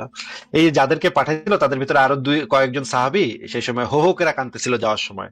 তখন তাদেরকে একজন জিজ্ঞেস করলো যে তোমরা কাঁদতেছো কেন? তারা বলতেছিল আমরা তো যে এই যুদ্ধে যাইতেছি, এই যুদ্ধ থেকে ফেরত আইতে পারবো না, একেবারে মাইরা চলে যাবো, এই কথা বলতেছিল। কিন্তু এই বর্ণনাটা আমি এখানে অ্যাড করতে বোধহয় ভুলে গেছি, তাহলে এই জিনিসটা এখানে অ্যাড করা হয়নি। আচ্ছা এইবার আমরা আয়েশার একটা বক্তব্য পড়ি। আয়েশা কি বলছে? আহ সুনান তিরমিজি শরীফের 3,208 নম্বর হাদিসে বলা আছে, আয়েশা কর্তৃক বর্ণিত সহিহ হাদিস। এখানে বলা হচ্ছে নবী সাল্লাল্লাহু আলাইহি ওয়াসাল্লাম যদি ওহির কিছু গোপন করতেন তবে এই আয়াতটি গোপন করতেন। এই আয়াতটা কোনটা দেখা যাচ্ছে ভাই? এই আয়াতটা হচ্ছে সেই যে মোহাম্মদ যে অন্তরে গোপন করছিল না, সেই হ্যাঁ, আয়াতটার কথা। মানে আয়েশা কইতাছে নবী যদি আয়াতের কিছু গোপন করতো তাহলে এই আয়াতটা গোপন করতো। এই আয়াতটা নিয়ে নবী খুবই বিব্রত ছিল, এই জন্য এই আয়াতটা সে পারলে গোপন করে ফালাইতো, কিন্তু এটা তো গোপন করা যাবে না, কারণ একবার মোহাম্মদ বইরা ফালাইলে সেই আয়াতটা তো জনে জনে মুখস্থ হয়ে যায়, তখন তার তখন তার। গোপন করা হুম। সম্ভব না। হ্যাঁ, তো এইটা যদি যদি সম্ভব হইতো তাহলে নবী এই আয়াতটা গোপন করতো। এই যে দেখেন এই যে পালিত পুত্রের বউয়ের যে আয়াতটা, সেই আয়াতটা গোপন করতো। আচ্ছা তো আমি আপনার মানে মোটামুটি আমরা একটু পুরোটা আগে যে দেখালাম। আয়াতটা পড়লাম ভাই, ওই আয়াতটা। ওই যে মনের ভেতরে যে গোপন কিছু হ্যাঁ, হ্যাঁ, বুঝতে পারছি। রাখে সেটা, সেই আয়াতটা আর কি। কিন্তু দুঃখজনক ব্যাপার হইলো আমরা সেই আয়াতটা জানি না গেছি, আমাদের কাছে এই আয়াতটা আছে আমরা জানি ওই আয়াতের ভিতরে নবীর মনের ভিতরে গোপন কোনো কামনা বাসনা রাখছিল। তো ভাই আমি আপনাকে মোটামুটি পুরোটা বের করে দেখাইলাম। আপনি এখন বলেন যে আপনি এখন চ্যাট জিপিটির সাথে যদি আলোচনা করতে চান, আর আপনি চ্যাট জিপিটিকে আমার এই লেখাটার লিঙ্কও দিয়া বলবেন যে এই লেখাটার ভিতরে যে বর্ণনাগুলো আছে সেগুলা ভালোভাবে অ্যানালাইসিস করো এবং দেখো যে এই বর্ণনাটা যৌক্তিকভাবে সঠিক কিনা, ধর্মীয় বায়াস থেকে বের হয়ে যৌক্তিকভাবে সঠিক কিনা সেটা বলো। তখন হ্যাঁ, দেখেন কি মনে করেন উত্তর। যে ভাই আমি প্রথমে দিছি মানে নিজের মতো করে, তারপর দিছি ধর্মীয় দৃষ্টিকোণ থেকে, তারপর যৌক্তিক ভাবে দিছি, তারপর দিছি যে সর্বশেষে নিরপেক্ষ ভাবে বলো। মনে করেন যে আপনার 60% বিপক্ষে যাই ওর। আচ্ছা, ঠিক আছে, আপনি আরো ইয়া করেন, ট্রাই করেন, দেখেন এটা নিয়ে কি বলে, রেফারেন্স গুলা দেন তাকে, দেওয়ার পরে দেখেন কি বলে। আচ্ছা ভাই, ধন্যবাদ, আপনার সাথে কথা হবে ভালো লাগলো। ঠিক আছে ভাই, ভালো থাকেন তাহলে, আপনাকে বিদায় জানাই আজকে। আচ্ছা। আচ্ছা, আপনাকে আমি বের করে দিছি অলরেডি। তাহলে পরের জনকে যুক্ত করি। উম, রহিম, রহিম আপনাকে যুক্ত করা আছে, বলেন আপনি। না, আসিফ ভাই কেমন আছেন? ভালো আছে, আশা করি আপনি ভালো, বলেন তাহলে। আচ্ছা, আমার প্রশ্নটা হচ্ছে যে আপনারা তো বহু বিবাহের এগেনস্টে আছেন, তাই না? যে বহু বিবাহ করা যাইবে না নাকি? বহু বিবাহের এগেনস্টে না, বিষয়টা হচ্ছে যে আমরা হচ্ছে সমান অধিকারের পক্ষে। এখন আচ্ছা, যদি কারোর যদি মানে হচ্ছে গিয়ে এরকম যদি আপনি নিয়ম তৈরি করেন যে একটা ছেলের দুইটা বিয়ে করার অধিকার আছে, তাহলে আমরা বলবো এই একই অধিকার প্রত্যেকের থাকতে হবে। একজনের একটু বেশি অধিকার থাকবে আর একজনের একটু কম অধিকার থাকবে, এটা চলবে না। আচ্ছা সমতা, সেইটা। সমতা সরি। থাকতে হবে। একজন নাগরিক হিসেবে একজন মানুষ সমান নাগরিক, সমান অধিকার প্রাপ্ত। যদি একটা ব্যাটারে এই অধিকার আপনি দেন, তাহলে একজন মেয়েরেও সেই অধিকারটা দিতে হবে। আর যদি মেয়েটারে যদি আপনি দিতে না চান, তাহলে তবে ছেলেটারও দেওয়া যাবে না। একটা ছেলেরে আপনি যেই জিনিসটা দিবেন, একটা মেয়েরেও আপনার সেই একই জিনিস দিতে হবে। মেয়েটারে যদি আপনি সেটা না না, দেন, আমার প্রশ্ন তাহলে ছেলেটারও সেটা দিবেন না। দুইজনের অধিকার হবে সমান। এখন ভাই, আমার আপনি প্রশ্নটা যদি তো এরকম সিস্টেম, ভাই কথার মাঝখানে কথা বলেন না। এখন আপনি যদি এরকমের করেন যে ছেলেদেরকে বহু বিবাহ করতে দিবেন, মেয়েদেরকে করতে দিবেন না, এখানে একটা অসমতা তৈরি হইলো, অধিকারের অসমতা তৈরি হইলো, যে ছেলেরা তাদের লিঙ্গের কারণে একটা এক্সট্রা সুবিধা পাওয়া যাচ্ছে। লিঙ্গের কারণে তো কোনো এক্সট্রা লিঙ্গ তো ভাই মানুষ নিজে নির্ধারণ করে আসে নাই। লিঙ্গ হইতেছে জন্ম থেকে মানুষ পায়। আপনি জন্ম থেকে যে জিনিসটা পাইছেন সেই জিনিসটা নিয়ে আপনি গর্বও করতে পারেন না, সেই জিনিসটা নিয়ে আপনি লজ্জিত হইতে পারেন না। আপনার লজ্জা হওয়ারও কোনো কারণ নাই, আপনার গর্বিত হওয়ারও কোনো কারণ নাই। এটা হচ্ছে ন্যাচারাল, আপনি যে জিনিসটা পাইছেন সেটা আপনার ন্যাচারালি আপনি পাইছেন। এইটা ব্যবহার করে আপনি কোনো এক্সট্রা সুবিধা আপনি কখনো নিতে পারবেন না। আপনি আপনার জন্ম থেকে যে জিনিসটা ইয়া করছেন, সেটা যদি ন্যাচারালি আপনি আপনার কাছে এসে থাকে এবং সেটা আপনার, সেটা দিয়ে আপনি এক্সট্রা কোনো প্রিভিলেজ চাইতে পারেন না, যতক্ষণ না আপনি কোনো ধরনের প্রতিবন্ধী হন। আপনি যদি কোনো জিনিসের প্রতিবন্ধী হয়ে যান, তখন আপনি সেটার জন্য কিছু এক্সট্রা সুবিধা চাইতে পারেন। যে আমার তো ভাই একটা পা নাই, আমার তো আমি তো চোখে দেখি না, তাহলে আমি এখন থাকবো কেমনে, সবাই চোখে দেখতেছে আমি তো দেখতেছি না। তখন আপনাকে হয়তো মানে একটা চিকিৎসার একটা ব্যবস্থা করতে হবে, যে আপনাকে কিছু টাকা দিয়ে চিকিৎসাটা যেন করানো যায়, আপনার যেন যে সমস্যাটা আছে সেই সমস্যাটা যেন সমাধান করা যায়, সেটার চেষ্টা রাষ্ট্র করবে, সরকার করবে। কিন্তু আপনার যেটা এমনি তেমনি আছে সেটা নিয়ে তো আপনি এমন কোনো বেনিফিট আশা করতে পারেন না যেটা আপনার অধিকারকে আরেকজনের উপরে নিয়ে যাবে। এখন আপনি যদি চান যে পুরুষের বহু বিবাহ থাকুক, থাকুক, অসুবিধা কি, তাহলে মেয়েদেরকেও বহু বিবাহের অধিকার দেন। তো দুই পক্ষই একই অধিকার ভোগ করুক, তাহলে তো আমার কোনো সমস্যা নেই। দুই পক্ষই মানে সমান অধিকার ভোগ করতেছে, দুই পক্ষই বহু বহু বিবাহ করতেছে, তাহলে এখানে আমার কি বলার আছে? তারা যদি আপোষে বহু বিবাহ করে, তাহলে আমি আমি এখানে কি কমবো? এটা তাদের ব্যাপার, তারা বুঝবো। আবার যদি আপনি এক বিবাহ রাখেন, একজন একই পার্টনার রাখতে, একজনই পার্টনার রাখতে পারবে, তাইলেও সেটা সবার জন্য সমান হইতে হবে। ছেলের জন্য যেরকম, মেয়ের জন্য সেরকম। যেটাই হোক, যে সিস্টেমই করেন আপনি, সেই সিস্টেমটার ভিতরে সমতা থাকতে হবে, ন্যায় বিচার থাকতে হবে। দুই পক্ষ কেউ যেন তাদের লিঙ্গের ভিত্তিতে অধিক সুবিধা না পায়, সেই জিনিসটা আমরা এনশিওর করি। সেটা হচ্ছে আমাদের দেখার বিষয়। কে বহু বিবাহ করলো, কে একটা বিবাহ করলো, সেটা তো এখানে গুরুত্বপূর্ণ না। গুরুত্বপূর্ণ হইলো দুই পক্ষের কাছেই সুবিধাটা, সুযোগটা, অধিকারটা সমান আছে নাকি নাই, সেটা হচ্ছে আমাদের দেখার বিষয়। আপনারা যে মুসলমান আছেন, আপনারা মনে করেন বেড়া মানুষের যেহেতু নুনু আছে সেহেতু আমরা বহু বিবাহ করতে পারি। হ্যাঁ, বেডি মানুষ নুনু আবার করবো কেন? এইটা হচ্ছে ইনজাস্টিস, এটা হচ্ছে অসভ্য আচরণ, এটা হচ্ছে মানে বর্বর অসভ্য ইতর লোকের আচরণ, যেটা হচ্ছে আপনার নবী মোহাম্মদ এই সিস্টেম করে গেছে। কারণ নবী মোহাম্মদ নিজে বেটা ছিল, নিজে আকাম কুকাম করছে, বিভিন্ন মায়া মুয়ান লাগে, দাসী দুষি লাগাইছে, কিন্তু মেয়েদের ক্ষেত্রে এগুলো বন্ধ করে রাখছে, মেয়েরা এগুলো করতে পারবো না। হ্যাঁ, এইটা হচ্ছে আপনার লম্পট যে নবী আছে, সেই লম্পট নবী মোহাম্মদ এই আকাম নিজে আকাম করছে এবং নিজে আকাম করে সেই আকাম গুলারে আইন হিসেবে প্রতিষ্ঠা করে রেখে গেছে। এইগুলা তো ভাই সভ্য সমাজে চলবে না। সভ্য সমাজে তো এই লুচ্চা নবী মোহাম্মদের আইন চলবে না। এই কারণে সভ্য সমাজে এই সমস্ত আইন এখন চলে না। হ্যাঁ, এবার বলেন ভাই। হ্যাঁ, আমি তো আসলে প্রশ্নটা আপনার ওইটা করি নাই। আমি করছি আমার ধরেন সক্ষমতা আছে, আমি এখন 4টা স্ত্রী রাখতে পারবো। এখন এইটা এটা রাখলে তো আপনারা আবার সমালোচনা করেন যে হ্যাঁ 4টা স্ত্রী আমি রাখতে তো পারবো। বললাম যে তাহলে আপনার বউ যদি বলে আমার সক্ষমতা আছে, আমি চাইর ব্যাটারে একসাথে মানে করতে পারি, একদিনের ভিতরে চাইর ব্যাটারে করতে পারি, তাহলে কি আপনার বউ কি সেই একই ইয়াটা পাবে, অধিকারটা পাবে? সেটা তার জন্য তো আমি আছি, তাই না? আমি কেন? না না, সে বলতেছে আপনার দিয়ে তার হয় না, আপনি মানে 2 সেকেন্ডে আপনার মানে কাম সেরে যায়, আপনার দিয়ে কি হইব? আপনি আর আপনার মেশিন হইতেছে মানে ছোট, আপনার মেশিন তো মানে এটা দিয়ে হয় না। আপনি আপনার তো মানে ইয়া করতে করতে এমনি তো কাইটা ফেলাইছেন, সামনের দিক দিয়ে কাইটা লাইছেন, আর ওইটা দিয়ে আপনার বউ মনে করেন কইতাছে এটা দিয়ে আমি কান খোঁচাই, ওই এত ছোট আমার মুমিন জামাইয়ের মেশিন এত ছোট, এটা দিয়ে আমি কান খোঁচাই, এটা দিয়ে আমার হয় না। এখন কি করবেন ভাই? এখন যদি এই কথা কয় তাহলে কি আপনি আপনার বউরে কইবেন যে আচ্ছা ঠিক আছে তুমি তাহলে 4টা বিয়া করো, কইবেন? এইটা তো আমি তারে তালাক দিব, তারে তালাক দিয়ে বলবো ওমা, তার। তাহলে তাহলে আপনি যদি করেন তাহলে তাহলে কেমন কেমন হইব? আপনি করতে পারবেন কিন্তু আপনার বউ করতে পারবো না নাকি? আপনি না, সাইড বিবি রাখতে পারবেন, আপনার বউ সাইড বিবি দুই দুই দুই বেড়াও রাখতে পারবো না নাকি?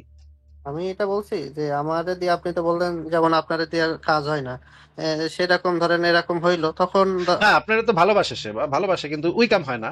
যেটা মানে যেই কাম দরকার সেই কামটা আপনি ঠিক ভাবে ভাবে করতে পারেন না। আপনার 2 সেকেন্ডে আপনার জিনিস হয়ে যায়, কাম হয়ে যায়। আপনি মানে ঠিকভাবে মানে খেলতে পারেন না। খেলাধুলা, এটা যে একটা খেলাধুলা, এই খেলাধুলাতে আপনি পারদর্শী না। আপনি খালি ফুসফুস করেন। আর ফুসফুস করলে তো ভাই হইব না। হ্যাঁ, তার তো মানে তার তো একটা স্যাটিসফ্যাকশনের ব্যাপার আছে। আর আপনি তো ভাই 4 বিবি, আপনি 10 বিবি রাখেন, 10 বিবির সাথেই যদি আপনি ফুসফুস করেন গিয়া ফুসফুস ফুসফুস ফুসফুস, এত 10 বিবি মজা পাইবো না, 1 বিবিও মজা পাইবো না। হ্যাঁ, আপনি মনে করেন 50 বিবি রাখলেন, 50 বিবি রেখেও তো লাভ নেই, 1 বিবিও তো মজা পাইবো না। এইটা করতে হলে তো কমপক্ষে মনে করেন ঘন্টাখানেক সময় নিয়া, মানে ঘন্টাখানেক না হইলেও 40 মিনিট 45 মিনিট সময় নিয়া একটু এদিক সেদিক কইরা মানে রোমান্টিক একটা পরিবেশ সৃষ্টি টিষ্টি কইরা অনেক কিছু ফোর প্লে করতে হয়। আপনি কি করেন ফুসফুস, হ্যাঁ, প্যান্টটা খুলে ফুস করে বেরিয়ে যান আপনি। And এটা দিয়ে তো ভাই আপনার বউয়ের হয় না। And আপনার বউয়ের কিন্তু আপনার সে ভালোবাসে, হ্যাঁ, আপনার সে ছাড়তে চায় না। And আপনার বউ কি পারবে যে আরেকটা বেটা, যে বেটা পারে মনে করেন নিয়ে আসলো আরেকটা মানে বড় সড়ো বেটা, যে বেটার মেশিন টেশিন ভালো আছে, এন্ড মেশিন টেশিন ভালো আলা বেটা ও রাখলো, আপনারও রাখলো, আপনার লগে শুক্র শনিবার রাইতে থাকলো, আর এই বেটার লগে থাকলো আরো 2 দিন, এটাতে আপনি কোনো সমস্যা নেই নাকি? এখন ভাই আপনার মতো যদি মানে খুবই শর্ট টাইমে আউট অফ প্লেয়ার থাকে, তাহলে ধরেন সে একটা বিয়ে করবে। না না, আমার তো শর্ট টাইমে আউট হওয়ার সমস্যা নাই, আমার বউ তো খুশি, আমিও খুশি, আমার বউ ভালো পারে, আমিও ভালো পারি, আমার বউ সন্তুষ্ট, আমিও সন্তুষ্ট, ভাই দুইজন সন্তুষ্ট, এই জন্য তো আমরা দেখেন আর কোনো দিকে যাই না, কারণ এখন আমার দরকার নাই। কিন্তু আপনার তো কোনো একটা সমস্যা আছে, এটা তো বোঝাই যাচ্ছে, কারণ আপনি আরেক বেডির কাছে যাওয়ার আপনার জন্য আপনার কুসকুস করে, আপনার খালি কিরকির কিরকির করে, নবী লুচ্চা নবী মোহাম্মদের মতো আপনার আরেক বেডির কাছে যাওয়ার এই সমস্যাটা তাদের বেশি হয় ভাই, যাদের যৌন সমস্যা আছে। যৌন সমস্যা না থাকলে একজন দিয়েই কাম চলে ভাই, একজন দিয়ে খুব সুন্দর কাম চলে, যদি দুইজনই ভালোভাবে খেলতে পারেন, ব্যাটে বলে খেলবেন, দুইজন ঘন্টার পর ঘন্টা ব্যাটে বলে খেলবেন, অসুবিধা কি? দুইজনই মানে স্যাটিসফাইড। কিন্তু আপনি হ্যাঁ, যদি স্যাটিসফ্যাকশন না থাকে, আপনার যদি স্যাটিসফ্যাকশনটা না থাকে, তখনই মানুষ মানে মানুষের মনে করেন ক্ষুধা আছে আপনার পেটে, কিন্তু আপনি খাওনটা ভালো না, খাওনটা খাইতে পারতেছে না ঠিক মতো, হ্যাঁ, আপনার পেটে ক্ষুধা খুটখুট খুটখুট করে। এখন ক্ষুধা থাকলে তখন আপনি গিয়ে আরেক জায়গায় গিয়ে আরেক রেস্টুরেন্টে গিয়ে খাইবেন, যে রেস্টুরেন্টে গিয়ে একটু খাই আসি, আমি তো ঘরে তো কি বা রান্না করে না না করে এগুলো তো খাইতে পারি না, তখন কি আপনি রেস্টুরেন্টে খাইতে পারবেন। কিন্তু ঘরেই মনে করেন আপনার প্রত্যেকদিন বিরিয়ানি তেহারি কাচ্চি বিরিয়ানি, পোলাও মাংস রান্না, রোস্ট রান্না করতেছে, চিংড়ি মাছ, হ্যাঁ, খাসির মাংস রান্না করতেছে, আপনি খাইয়া বাসায় দিতেছেন এবং খাইয়া আপনি আর পেট নাড়াইতে পারেন না। এখন তো আর আপনি যাইবেন না রেস্টুরেন্টে গিয়ে একটু ঘুরে আসি, এটা তো আপনার তো দরকার নেই, আপনার তো পেটই বেড়ে গেছে। আপনি অন্য জায়গায় যাইবেন শুধুমাত্র আপনার যখন সেই ইয়াটা তৈরি হবে, আপনার ক্ষুধাটা মিটতেছে না, তখনই তো আপনি অন্য জায়গায় মারবেন। মানে মনে করেন কামের বেটি আসছে ঘরে, আপনি তো মানে মুমিন মুসলমান, আপনার নবীও এই কাম করছে। ঘরে মনে করেন কামের বেটি শুয়ে আছে, আপনি রাতের বেলা, আপনি তো সন্তুষ্ট না, আপনার একটা ফুসকেরা বেড়ে যায়, এই জন্য আপনি এদিক সেদিক সেদিক সেদিক করেন। হ্যাঁ, আপনার আপনার স্যাটিসফ্যাকশনটা আপনার আসে নাই ঠিক মতো, তার আগে আপনি কাম ছেড়ে দিচ্ছেন। এখন আপনি গিয়া মনে করেন কামের বেটির উপরে গিয়া উঠতে পারেন, এটা আপনার পক্ষে সম্ভব। আমার তো ভাই এই সমস্যা নাই, আমার তো, আমরা দুজনে ভালো আছি, আমরা দুজন ভালো খেলি, আমরা দুজন ভালো খেলতেছি ভাই, খুবই মজার মজার খেলতেছে এবং স্যাটিসফাইড। আমার তো আর কোনো দিকে তাকানোর দরকার নেই। যদি কখনো এরকম দরকার হয় তখন আমরা দুজনে এটা নিয়ে চিন্তা করবো না, তারও দরকার হইতে পারে, আমারও দরকার হইতে পারে, এটা আপাতত কোনো সমস্যা হচ্ছে না। কিন্তু আপনার কথা তো শুনে মনে হইতেছে যে আপনার তো কোনো না কোনো একটা সমস্যা আছে, নইলে তো ভাই আপনি আরেক বেটি দাসী দুষি, কামের বেটি কামের বুয়া, এদিকে আপনি তাকাইবেন কেন? তাকানোর তো কোনো, আপনি যদি পেট ভরা থাকে আপনার তো তাকানোর কথা না, তাই না ভাই? আমি আমার কথা হচ্ছে ভাই, আমার তো নিড বেশি, এই জন্য আমি আসলে 4টা রাখতে চাচ্ছি আমার সব। একজনের নিড বেশি কেমনে সম্ভব? আপনি তো 24 ঘন্টা করতে পারবেন না, তাই না? 24 ঘন্টা তো একজনের পক্ষে সম্ভব না করা। একটা মেয়ের আহ মানে এই যে কামনা, যৌন কামনা, এটা একটা পুরুষের থেকে অনেক গুণ বেশি হয়। আপনি যদি এটা না জানেন, আপনি একটু সার্চ করে দেখতে পারেন যে একটা ছেলে 2 মিনিটে সন্তুষ্ট হয়ে যায়, স্যাটিসফাইড, কিন্তু একটা মেয়েরে সন্তুষ্ট করা খুবই খুবই খুবই ডিফিকাল্ট একটা কাজ। একটা মেয়েরে সন্তুষ্ট করতে আপনার অনেক টাইম লাগবে, অনেকক্ষণ ধরে আপনার মেশিনে তেল দেওয়ান লাগবো, মেশিনটা ভালো থাকুন লাগবো, মেশিনটা শক্তিশালী থাকুন লাগবো, বড় থাকুন লাগবো, এবং আপনি 30-40 মিনিট আপনি টাইম দিবেন, তখন একটা মেয়েকে স্যাটিসফাই করা যায়। হ্যাঁ, কিন্তু একটা ছেলে স্যাটিসফাইড হয়ে যায় 2 মিনিটে। হ্যাঁ, একটা হাত দিয়েও একটা ছেলে 2 মিনিটে স্যাটিসফাইড হয়ে যেতে পারে। এটা কি আপনি জানেন কিনা যে একটা মেয়েকে স্যাটিসফাই করা যে কত ডিফিকাল্ট, এটা আপনি জানেন? জানি, কারণ আমার নিড ধরেন বেশি, আমার না না, পার্টনার। আপনি তো একটা মেয়েরই স্যাটিসফাই করে শেষ করতে পারবেন না, কুলাইতে পারবেন না ভাই, আপনার কোমর ভেঙে যাবে। এটা তো একটা ব্যাটার পক্ষে, আমি তো একজন ব্যাটা মানুষ, আমি তো জানি ভাই। হ্যাঁ, আপনি এখন স্বীকার করবেন না, হয়তো আপনি স্বীকার করতে লজ্জা পাইতেছেন, কিন্তু ভাই এটা তো একটা বায়োলজি, এটা তো আপনি অস্বীকার করলে এটা উদাও হয়ে যাবে না। একটা ছেলে খুব অল্প কয়েক মিনিটে স্যাটিসফাইড হয়ে যায়, একদম বিন্দাস। আমি মানে 2 মিনিট 3 মিনিটে কইরা আমি বিড়ি খেতে চলে যেতে পারি, কিন্তু একটা মেয়েরে স্যাটিসফাই করা তো মুখের কথা না ভাই, কত কিছু করতে হয়, কত মানে পরিশ্রম করতে হয়, এটা করতে হয়, সেটা করতে হয়, হ্যান ত্যান ওইটা সেটা। 30-40 মিনিট পরে গাইমা গুইমা মাথা উঠাইতে পারি ভাই। হ্যাঁ, তাহলে আমরা দুইজনই, তখন আমরা দুইজনই স্যাটিসফাইড হই, যদি 40 মিনিট টানা জিনিসটা চলে। And আপনি যদি কন যে আমি আহ এখন যদি আপনি 2 সেকেন্ডে যদি কাম সেরা ফেলেন, তখন আপনার কাছে মনে হইব যে হ্যাঁ, আরো 10টা মাইয়া যদি থাকতো তাহলে 10টা মাইয়ের সাথে 2 সেকেন্ড করে আপনি কাম করতেন।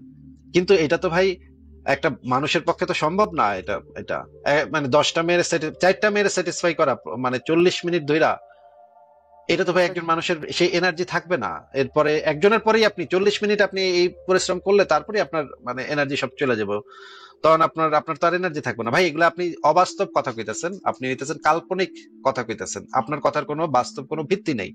আপনি যদি এগুলা মানে মনে করেন আমরা চাপার উপরে পিটায় যাই, হ্যাঁ, যা ইচ্ছা কয়ে দিবো, নাস্তিকের লাইভে যা ইচ্ছা কয়ে দিবো, কে দেখবো আমারে, আমি কয়ে দিবো, হম সুনা হাগা মুমিন, আমরা আমরা যা ইচ্ছা কয়ে দিবো, আমাকে কোনো এদিক সেদিক নেই ভাই। এগুলা তো ফ্যাক্টের সাথে মিলবে না আপনার কথা।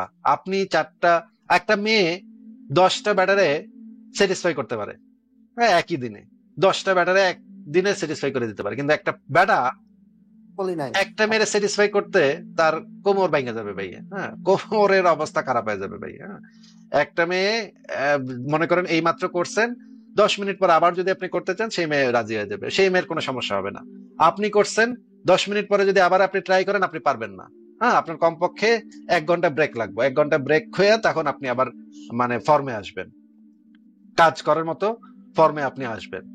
ভাই এই সমস্ত অবাস্তব কথা কয়ে তো লাভ নাই ভাই, মিথ্যা কথা আপনি বানায় বানায় যদি করেন, ভাই আমার পাওয়ার আছে 4টা মেয়ের সাথে করোনাল পাওয়ার আছে, ভাই আপনি একজন বেটা মানুষ, এটা হয় না তো। আপনার একটা বায়োলজিক্যাল বডি, এটা আপনি পারবেন না তো ভাই। আপনি তো ইনফ্যাক্ট যদি আপনি এমন হইতেন যে আফ্রিকা থেকে আসছেন আপনি, তাইলেও একটা কথা ছিল যে হ্যাঁ, মানে ওদের গায়ে গতরে অনেক শক্তি থাকে, ওরা অনেক কিছু পারে টারে, কিন্তু আপনি তো ভাই বাংলাদেশের বেড়া, বাংলাদেশের বেড়া তো কতটুকু হয় এটা তো আমরা জানি ভাই, এটা তো রিসার্চই আছে যে বাংলাদেশের বেড়াদের কয় মিনিট তারা করতে পারে। আপনি কইলে, মুখে কইলে তো হইব না ভাই। বলছি যে 4 দিনে ভাই 4টা, একদিনে তো বলি নাই। আর আমার দ্বিতীয় প্রশ্ন হচ্ছে, একদিনে আমাদের 4টা আপনার লাগবো কেন? আপনি তো একজনের সাথেই 4 দিনে 4বার করতে পারেন, কিন্তু আপনার বউ পারবো একই দিনে চার বেটার সাথে আপনার বউ পারবো, আপনি পারবেন না। আপনি একই দিনে চার বউর সাথে করতে পারবেন না। হ্যাঁ, আপনার কোমরের একটা আড্ডি ভেঙে যাবে, এবং আপনার বউ চারজন বই স্যাটিসফাইড হইব না, একজনও স্যাটিসফাইড হইব না, আপনিও স্যাটিসফাইড হইবেন না।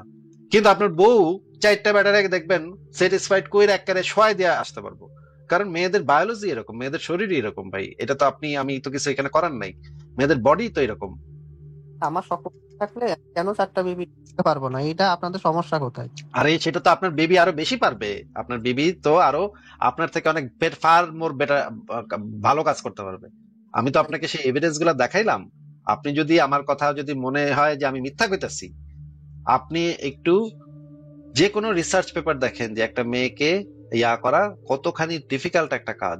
আপনি যে কোনো পৃথিবীর যে কোনো রিসার্চ পেপার আপনি দেখতে পারেন এটার জন্য। আপনার স্যাটিসফ্যাকশন 2 মিনিটের কাম ভাই। আপনার আপনি একটা ভালো ছবি দেখলে, একটা মুভি দেখলে আপনি মানে বাইরে যেতে পারে আপনার, হ্যাঁ, আপনার বাইরানো কোনো ব্যাপার না। কিন্তু একটা মেয়ের এটা হওয়া খুব খুব ডিফিকাল্ট, অর্গাজম হওয়া খুব ডিফিকাল্ট কাজ ভাই।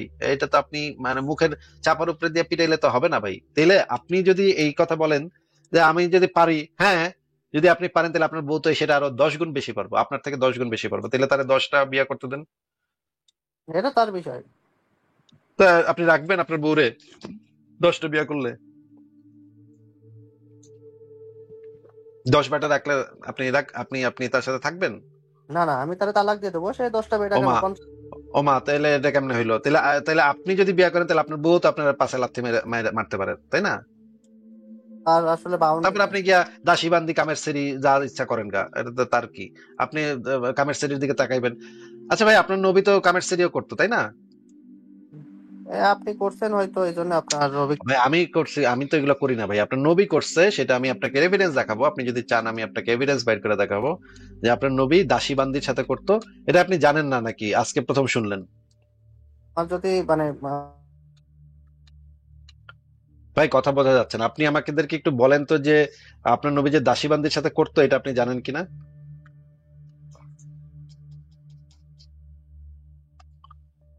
দেখেন রহিম ভাই, আপনাকে আমি একটা জিনিস জিজ্ঞেস করতেছি ভাই, আপনি একটু আমাদেরকে বলেন যে আপনার নবী দাসী বান্দির সাথে করতো কিনা, ঘরের দাসী বান্দি লাগাইতো কিনা?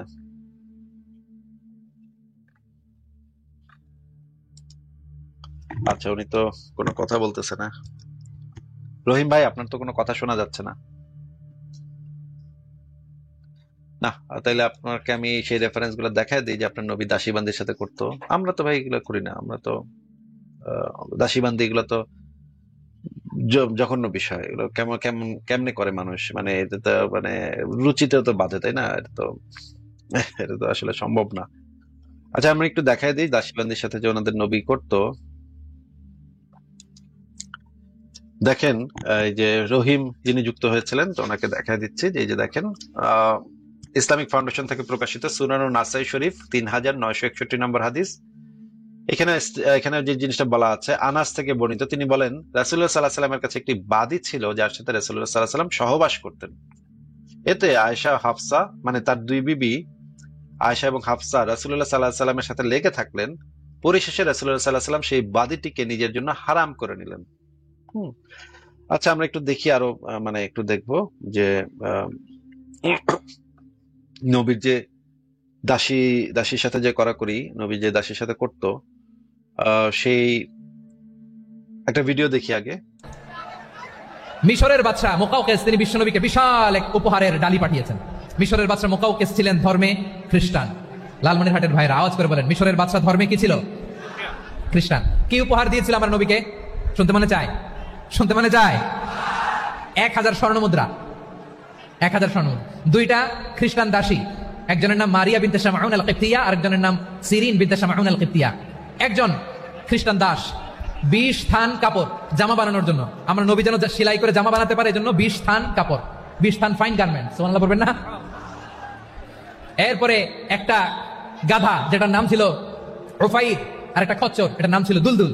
খচ্চর চিনেন? গাধা আর ঘোড়ার ক্রসিং এ যে প্রাণীটা দুনিয়াতে আসে ওটার খচ্চর বলে। তো এই যে সুপার পাওয়ার, খ্রিস্টান বাদশার কাছে নবী চিঠি লিখলেন, ওই খ্রিস্টান বাদশা আমার নবীকে উপহার দিল, বিশ্বনবী এই উপহারগুলো সানন্দে গ্রহণ করেছে। সুবহানাল্লাহ পড়বেন না? তাহলে অমুসলিম কেউ যদি আপনাকে উপহার দেয়, হালাল উপহার হলে আপনি গ্রহণ করতে পারবেন। বাহ, মাশাআল্লাহ। দেখেন, মেয়ে মানুষ উপহার দেয়া দিয়ে হইতো দাসী দা দিয়ে হইতো। আচ্ছা আরেকটা দেখি। হলো স্ত্রী, আরেক হচ্ছে দাসী। দাসী কারা? বর্তমান সমাজে দাসী মালিক কেউ না, আমাদের কারো কাছে দাসী নেই। আমরা নিজেরাই নিজেদের তকদিরের মধ্যে আঘাত করেছি। এটা আমাদের মালিক হওয়ার একটা স্বভাব ছিল, কিন্তু যে ওয়ে থেকে দাসীর মালিক হওয়া যেত আমরা সেই ওয়েটা, রাস্তাটাকে বন্ধ করে দিয়েছি। সেটা ছিল একমাত্র আল্লাহ সুবহানাহু ওয়া তাআলার পথে সংগ্রাম, জিহাদ করা। জিহাদের মাধ্যমে আমরা যদি পরাস্ত করতে পারতাম কাফেরদেরকে, তাহলে ওদের মহিলাদেরকে দাসী করে গ্রহণ করা যেত। আর এতে অনেক কল্যাণ আছে। এটা শুধু ভোগের কারণে গ্রহণ করতাম তা কিন্তু নয়। যেই সমস্ত মহিলারা এখন ফ্রিডম ভাবে চলাফেরা করতেছে, এরা যদি মুসলিমদের আন্ডারে চলে আসে, আল্লাহ সুবহানাহু ওয়া তাআলা এদেরকে দাসী বানিয়ে এদেরকে হত্যা করে দিতে আল্লাহ চাইলে বলতে পারতো যে এদেরকে হত্যা করো পুরুষদের মতো, কিন্তু কেন করেনি? আল্লাহ সুবহানাহু ওয়া তাআলা এদের উপরে দয়া করেছে, এরা দাসী হয়ে থাক, হতে পারে এই দাসী অবস্থায় ইসলাম গ্রহণ করে নেবে তোমাদের চরিত্র দেখে, না তো পেয়ে গেল, মুক্তি পেয়ে গেল। এটা বড় একটা রিজন ছিল। তো যাই হোক, নাস্তিকরা সবসময় ভিন্ন অ্যাঙ্গেল দিকে নেবে, কিন্তু আল্লাহ সুবহানাহু ওয়া তাআলার হিকমা বড় ব্যাপক। আল্লাহ সুবহানাহু ওয়া তাআলা বলছেন এই দাসী তোমাদের জন্য হালাল করা হলো, কিন্তু যেহেতু দাসীর এখন আর নাই, এটা আবার যখন আমাদের তকদিরে আসবে তখন জায়েজ হবে। তো দাসী কারা এটা বলতে গিয়ে বলেছিলাম। শুনলেন আপনারা, আরো অনেক ভিডিও আমাদের কাছে আছে এবং অনেক জায়গাতে এই জিনিসটা বলা আছে যে দাসীর সাথে, আমাদের নবী যে দাসীর সাথে করতো, বিবি এতগুলা বিবি থাকার পরেও কেউ দাসীর সাথেও করে, মানে 11টা বিবি থাকার পরেও মানুষ দাসীর সাথে করে, এবং তার নবী এক রাতে 11 জনের সাথে করতো। এইটা ভাই কিভাবে সম্ভব? 11 জন, মানে এটা মানে জনি সিনসের পক্ষে তো এটা একটা দুষ্কর ব্যাপার হবে যে এক রাতে, মানে ম্যারাথন মারতো আর কি, সারা রাত ঠাপাঠাপ ঠাপাঠাপ, তাই না? কি একটা অবস্থা। ওইটা নিয়ে আলোচনা করতে চাইলে এটা নিয়ে আলোচনা করা যায় যে এক রাতে 11 জনের সাথে নবী, হ্যাঁ, এবং শেষে গিয়ে একবার গোসল করতো, মানে একজনের গায়ের ময়লা আর একজনের গায়ে। চিন্তা করে দেখেন এই কাজটা করার সময় কি পরিমাণে মানে নানা ধরনের ফ্লুইড বের হয় মানুষের শরীর থেকে, এই জিনিসগুলা মাখামাখি হয়ে যায়, তাই না? এটা তো তাড়াতাড়ি পরিষ্কার করতে হয় নিজেকে। নবী কি করতো? 11 জনের সাথে কইরা গিয়া শেষে একবার গোসল করতো। কি একটা অবস্থা, কি একটা অবস্থা।